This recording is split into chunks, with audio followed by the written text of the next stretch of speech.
Top témoignage, des vies changées, un service du Top chrétien. Bible ou Coran? Depuis ma naissance, j'étais imprégné de la culture musulmane. À partir de 12 ans, j'avais commencé à pratiquer l'islam, religion de mon pays et de ma famille, tout en condamnant sévèrement la chrétienté. Mon but était alors de ressembler, ou plutôt d'imiter le plus possible Mahomet, le fondateur de l'islam. Je jeûnais souvent, je passais beaucoup de temps dans la mosquée, le lieu de prière du musulman, et lisais tous les jours le Coran, leur livre saint. Prier Allah 5 fois, par jour en me tournant, en direction de la Mecque, était un exercice quotidien de foi et de sincérité. Ma ferveur religieuse prenait de l'ampleur pendant le Ramadan. Je rêvais de pouvoir un jour faire un voyage à la Mecque, lieu saint de l'islam, l'expérience suprême pour le musulman. Ma foi aurait atteint son apogée. À l'âge de 18 ans, je suis venu en France, pour faire des études en physique, chimie et mathématiques, à l'université de Cannes.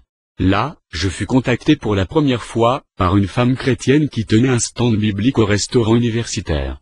Je n'espérais pas plus, car enfin j'avais l'occasion de prêcher l'islam à un chrétien. Jusqu'alors, je ne savais rien au sujet de la Bible, sinon qu'elle était falsifiée, selon ce que j'avais appris en tant que musulman.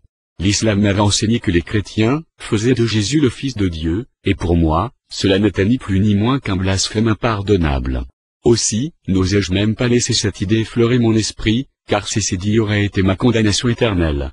En plus, le Coran affirme ceci, dit, il y a un seul Dieu, il n'a pas engendré, et il n'a pas été engendré, et il n'a point d'égal.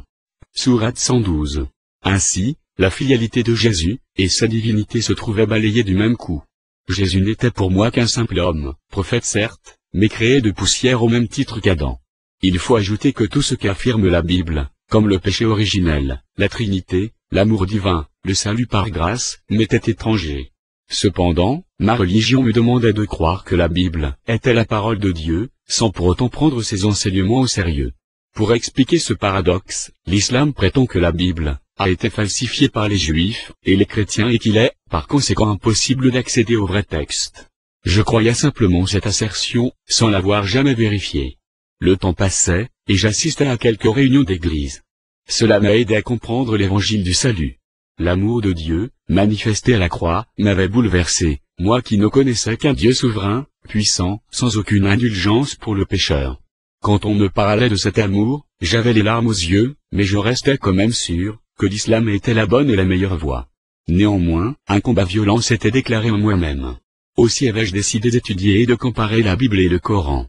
À mesure que je lisais, je me rendais compte que la Bible était autre chose que ce que je me représentais, et surtout que l'image que je me faisais de Jésus était tout à fait fausse.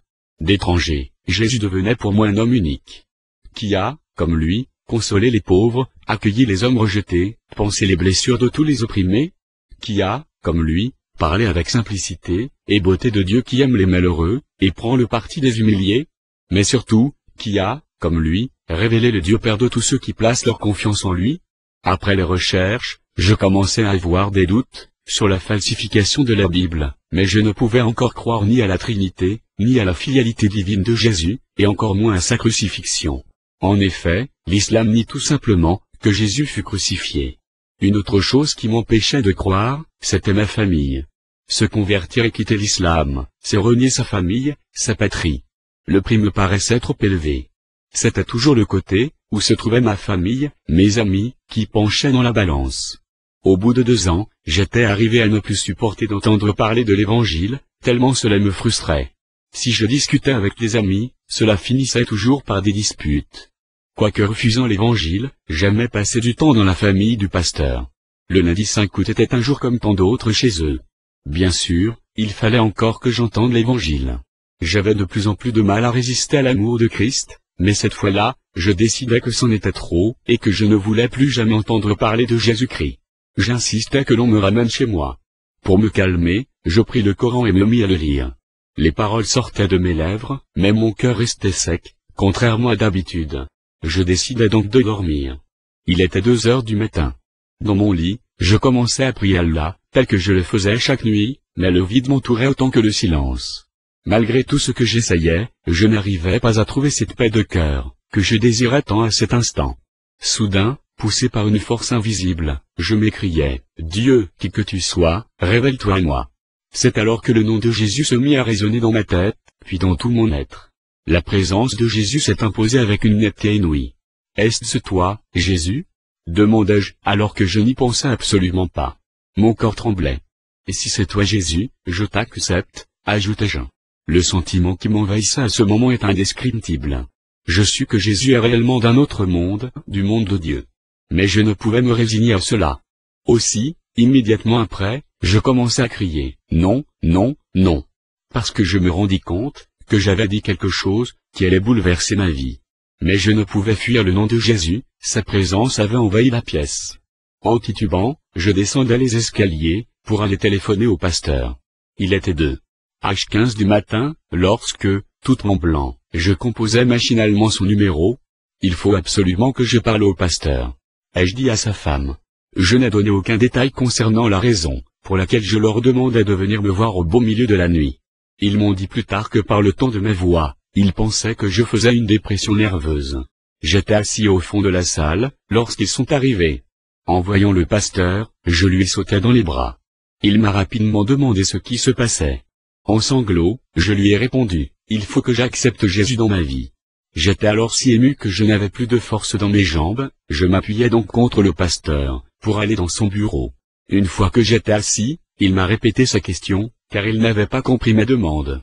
Je lui répétais alors que je désirais accepter Jésus-Christ dans ma vie. En entendant cela, un sourire illumina le visage du pasteur, et il lui fallut un grand effort, pour ne pas sauter dans mes bras. Je connaissais si bien le plan du salut, mais je voulais maintenant qu'il devienne une réalité dans ma vie.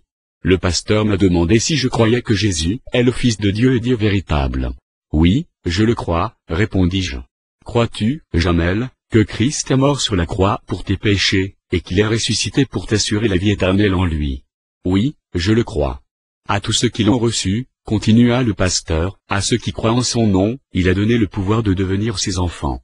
Crois-tu qu'il peut faire de toi son enfant? Oh oui, je le crois. Nous nous sommes agenouillés dans la prière, et j'ai reçu Jésus-Christ dans ma vie, comme mon sauveur et mon maître. Quelle paix inondait mon cœur, une paix que je n'avais, jusqu'alors jamais connue.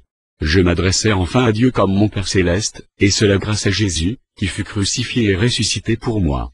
Je n'ai pas évoqué le problème du péché, pendant ce témoignage. Mais il faut que je le fasse maintenant pour que chacun comprenne que cela constitue le nœud du problème dans toute religion. Comment un homme souillé, méchant, indigne peut-il se tenir devant Dieu? Le sentiment du mal m'est toujours tourmenté. Mes efforts pour satisfaire les exigences de Dieu restaient vains. Comment aurais-je pu obtenir le pardon, pour des offenses inqualifiables? Seul Jésus-Christ pouvait faire en sorte que l'impensable devienne possible, que Dieu ouvre ses bras pour m'accueillir dans sa grâce et son amour. Jamel.